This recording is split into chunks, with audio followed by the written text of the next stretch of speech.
నాడు నేడు ప్రోగ్రాంలో ఎడ్యుకేషన్ హెల్త్ సెక్టర్ కింద స్పెండింగ్ జరిగింది అనేది government claim last 5 years. So దాని మీద ఖర్చు జరిగినా మీకు క్యాపిటల్ సర్వీసెస్ ఎక్స్పెండిచర్ కనిపించాలి. అక్కడ ఎందుకు తగ్గింది అది కొంచెం ఎక్స్ప్లెయిన్ చేయండి సార్.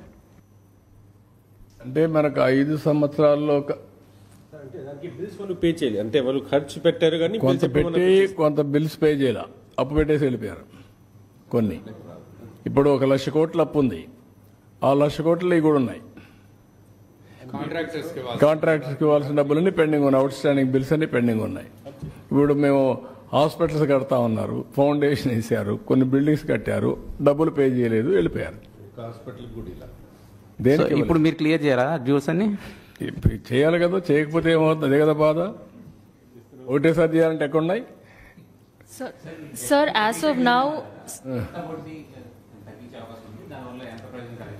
ఒక 2-3 వేల కోట్లు వస్తుంది, రఫ్గా 2000 crores వస్తుంది. ఆ 2,000 కోట్లు కూడా ఎక్కువ. ఇప్పుడు ఆ పరిస్థితికి వచ్చాం. Every pie we want to save.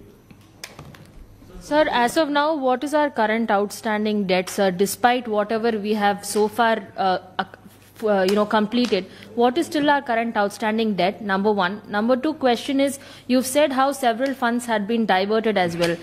Any kind of action that will be taken from the NDA government? అంటే ఎప్పటికప్పుడు చెప్తున్నాం, ఏదైతే అవుట్ స్టాండింగ్ బిల్స్ అన్ని 9,75,000 కోట్లు మొత్తం అవుట్ స్టాండింగ్ డెట్ కానీ ఆఫ్లైన్ ఆన్లైన్ ప్లస్ లయబిలిటీస్ అన్నీ కలిపి 9,75,000 కోట్లు ఉన్నాయి. ఇప్పుడు ఇవన్నీ కూడా ఇప్పుడు ఎక్కడికక్కడ పే చేయకపోతే ఎవరు కూడా వదిలిపెట్టే పరిస్థితిలో ఉండరు. వీళ్ళంతా కోర్టుకు పోతున్నారు. మొన్న మీరు చూశారు, ఒకరు కోర్టుకు పోయి లేనిపోని అనౌన్స్ చేశారు, ఆంధ్రప్రదేశ్ అంతా కూడా డిఫాల్ట్ అయింది అనౌన్స్ చేసి ఎప్పుడో తీసుకున్న అప్పులు కూడా దానికి కూడా మళ్ళీ, ఎందుకంటే వన్స్ క్రెడిబిలిటీ పోతే రేటింగ్ పడిపోతుంది, రేటింగ్ పడిపోతే అప్పులు ఇవ్వరు, అప్పులు ఇవ్వకుండా ఇచ్చేవాడు కూడా ఇంట్రెస్ట్ పెంచుతారు, బ్యాడ్ స్టేట్ కింద పెట్టేస్తారు, దాని మీద కూడా క్రెడిట్ వర్తీనెస్ పోతుంది. So we are fighting on that. మళ్ళీ కొంతమంది కోర్టులు పోయి డైరెక్షన్లు తీస్తున్నారు, దానిపైన కూడా ఏం చేయాలని వర్కౌట్ చేసుకుంటూ ముందుకెళ్లే పరిస్థితిలో ఉన్నాం. సార్, ఈ 9 లక్షల కోట్లు అనే వాటికి ఇంకా అన్నిటికీ కూడా ఇంకా బిల్స్ పెట్టలేదు కదా సార్? ఇంకా అన్నిటికీ పెట్టలేదు కదా, కార్పొరేషన్లు కానీ వీటికి సంబంధించిన కూడా ఇంక ఇవ్వలేదు కదా? లేదు, ఇంకా ఉన్నాయి. అంటే 9,75,000 కోట్లు మా వాళ్ళు ఎస్టాబ్లిష్ చేసింది యాజ్ ఆన్ టుడే రఫ్గా. ఇంకేదైనా వస్తే కొద్దిగా రావచ్చు, కానీ ఇప్పటికైతే అదే. ఇందులో ఏపీ ఫైనాన్స్ కార్పొరేషన్ అని వాళ్ళు క్రియేట్ చేసి అన్ని గవర్నమెంట్ ఏజెన్సీల దగ్గర ఉన్న డబ్బులన్నీ తీసుకొని ఖర్చు పెట్టేశారు సార్. అవి కూడా కలిపాయి, కలిపారు, ఫైనాన్షియల్ సర్వీసెస్ తీసుకొని పెట్టారు. టోటల్ డైవర్షన్ ఆఫ్ ఫండ్స్ అన్ని కూడా కలిపారు. Sir total diversion of funds under different heads and total figure ఏమన్నా? అంటే ఇప్పుడు నేను చూపించాను కదా, ఒక 12,000 కోట్ల దగ్గర మొత్తం మేము కట్టామని, యూసీస్ కానీ అవన్నీ కానీ అన్నీ కట్టి మళ్ళీ రివైవ్ చేసాం యాజ్ ఆన్ టుడే. కొన్ని దాంట్లో బిల్స్ కూడా ఉన్నాయి.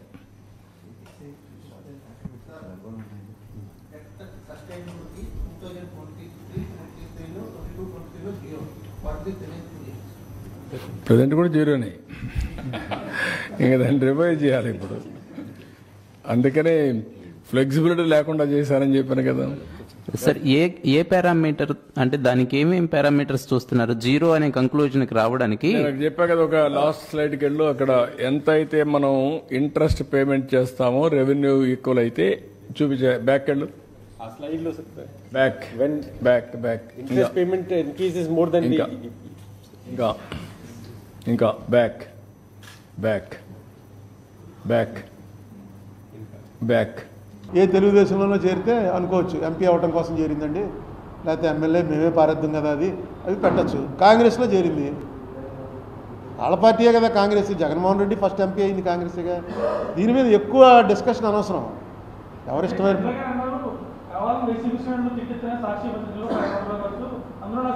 ఆవిడికి మీ ద్వారా నా సలహా ఏంటంటే వాట్సాప్ యూనివర్సిటీలోకి అసలు వెళ్ళకండి, ఎందుకంటే ఎంతసేపు వాట్సాప్లోనే సాక్షిలో రాయిస్తున్నారు. అవును స్టేట్మెంట్. ఇప్పుడు ఎలక్షన్ దగ్గరికి వచ్చాక వీళ్ళు తిట్టింది వీళ్ళ పేపర్లో రాస్తారు, వాళ్ళు తిట్టింది వాళ్ళ పేపర్లో రాస్తారు. కాంగ్రెస్కి పేపర్ లేదు, బ్యాట్ అది. మిగతా అన్ని పార్టీలకి పేపర్లు ఉన్నాయి, విశాలాంధ్ర ప్రజాశక్తి కూడా ఉన్నాయి, కాంగ్రెస్కి లేదు పేపర్. అంటే ఈ ఎలక్షన్లో వచ్చిన ఒక ఇదేంటంటే అర్బన్ ఏరియాలో చదువుకున్న వాళ్ళందరూ కూడా జగన్కి వ్యతిరేకంగా ఉన్నారు. ఇందుకు కారణం ఏంటంటే మనం స్కూటర్ రోడ్డు బాగోలేదు, ఇలాంటి కొన్ని చూస్తుంటే కనబడితే ఏం పట్టించుకోలేదండి. వాళ్ళ నమ్మకం ఏంటంటే వైసీపీ వాళ్ళ నమ్మకం more than 40% of the people beneficiaries. ఎప్పుడు ఎవరు ఇలా డబ్బులు ఇచ్చిన వాడు ఈ దేశంలో కాదు, ప్రపంచంలోనే ఉన్నాడు. అదే పని కదా. రేపు ఇవన్నీ కూడా గ్యారంటీగా రద్దు అయిపోతాయని వాళ్ళకి తెలుసు. ఎందుకంటే అవతల చంద్రబాబు గారే కాకుండా ఏ పవన్ కళ్యాణ్ అయితే నమ్మచ్చు. అవతల వస్తున్నది చంద్రబాబు గారు కాబట్టి ఆయన హిస్టరీ తెలుసు కాబట్టి ఆయన వస్తే డెఫినెట్గా రద్దు చేస్తాడు అని ఒక ఆయన మళ్ళీ ఏం చేశాడు, వీళ్ళకన్నా ఎక్కువ పెట్టాడు మేనిఫెస్టోలో. ఒక పక్కన మొత్తం అయిపోయింది, దివాళా అయిపోయింది అన్నటువంటి పరిస్థితిలో స్టేట్ ఉందని చెప్తూనే ఇంతకన్నా ఎక్కువ ఇస్తామని పెట్టాడు. అది ఎలా పాసిబుల్, దాని మీద డిబేట్ జరగాలి.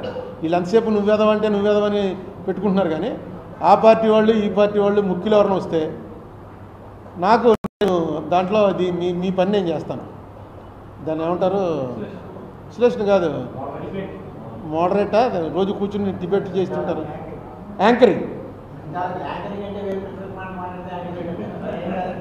యాంకర్కి ఏంటి తెలుగు? పిచ్చ మాటలు కాదు. రాజమండ్రిలోనే నేను ఆహ్వానిస్తున్నాను టీడీపీని, వైసీపీ అధికారికంగా, మీ సమన్వయకర్తలు కాదు, మీ స్పోక్స్మెన్ అధికారికంగా రావాలి. ఎవడో ఒకటి నేను స్పోక్స్మెన్ అని వస్తే కాదు, నేను చేస్తాను. నేను కూర్చుని ఇక్కడే పెడతాం, ఎక్కడ కూడా కూర్చుంటారు.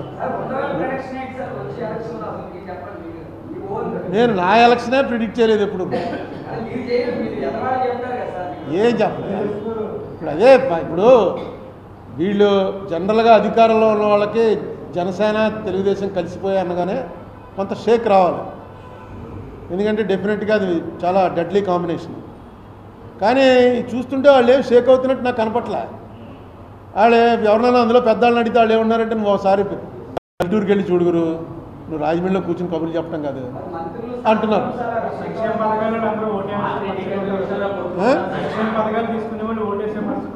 అని వాళ్ళు నమ్ముతున్నారు. అదే ఇప్పుడు జగన్మోహన్ రెడ్డి ఎన్ని రకాల తప్పులు చేయాలో అన్ని రకాల తప్పులు చేసుకుంటూ పోతున్నాడు. ఈ సీట్లు మార్చడం ఇది ఆఖరిలో చెప్తారు, సీటు మార్చేసేవారు అని. వాడు ఏడ్చేలోపు నోటిఫికేషన్ వచ్చేస్తుంది, నామినేషన్లు వేసేస్తారు. ఇప్పుడు 2 నెలల ముందే మొన్న ఒక ఎమ్మెల్యేకి ఆవిడ ఎమ్మెల్సీకి ఓటేయడానికి వెళ్తుంటే పిలిచి చెప్పేట, అమ్మా నీకు టికెట్ లేదని. ఆవిడ వెళ్ళి వ్యతిరేకంగా ఓటేసింది, ఎమ్మెల్సీ ఓడిపోయారుగా. ఆ విజయవాడ అమ్మాయి నెగ్గింది, తెలుగుదేశం అమ్మాయి నెగ్గింది. ఉండవల్లి శ్రీదేవి అదే ఎవరో అదే ఆ ఓటు ఎవరైనా ఓటేసి వచ్చాక చెప్తే అర్థం ఉంది. అలాగే ఇప్పుడు చాలా సీట్లు మీకు సీట్లు లేవని చెప్పేశారు. వీళ్ళందరూ రేపు ఏం చేస్తారు, రాజ్యసభ ఎలక్షన్లో ఇంకోటి ఎలక్షన్ సీక్రెట్ పోల్ కాదు, చూపించేయాలి. అక్కడ ఓటు వాళ్ళు ఎవరైతే పార్టీ ఏజెంట్ అక్కడ నిలబడి ఉంటాడో ఆ పార్టీ ఏజెంట్కి చూపించాలి. అంతవరకే ఉంది. పార్టీ ఏజెంట్కి చూపించి వేరే పార్టీకి వేసారనుకో ఏం చేయాలి అన్నది ఎక్కడా లేదు. ఇప్పుడు డెసిషన్ ఏం తీసుకుంటారో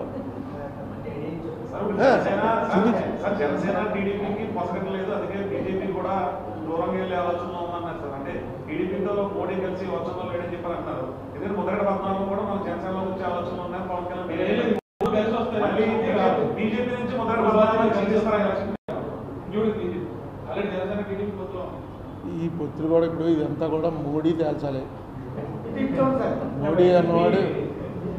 మోడీ అన్నవాడు మన జగన్ అన్నవాడు ఒకటే పరిస్థితి. వాళ్ళ మనసులో ఏమొస్తే చేస్తారు. మోడీ కనీసం అమిత్ షాతో మాట్లాడతాడు, జగన్ ఎవరితో మాట్లాడో ఎవరు చెప్పలేకపోతున్నారు.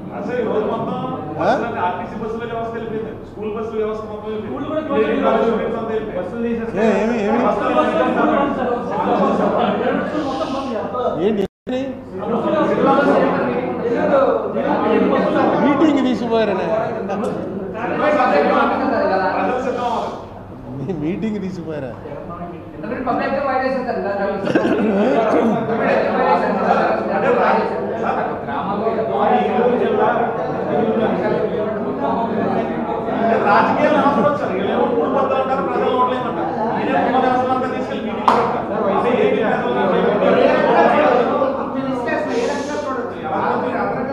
ఏది దేన్ని అయ్యా రీసౌండ్ 1 by 1 అడగండి.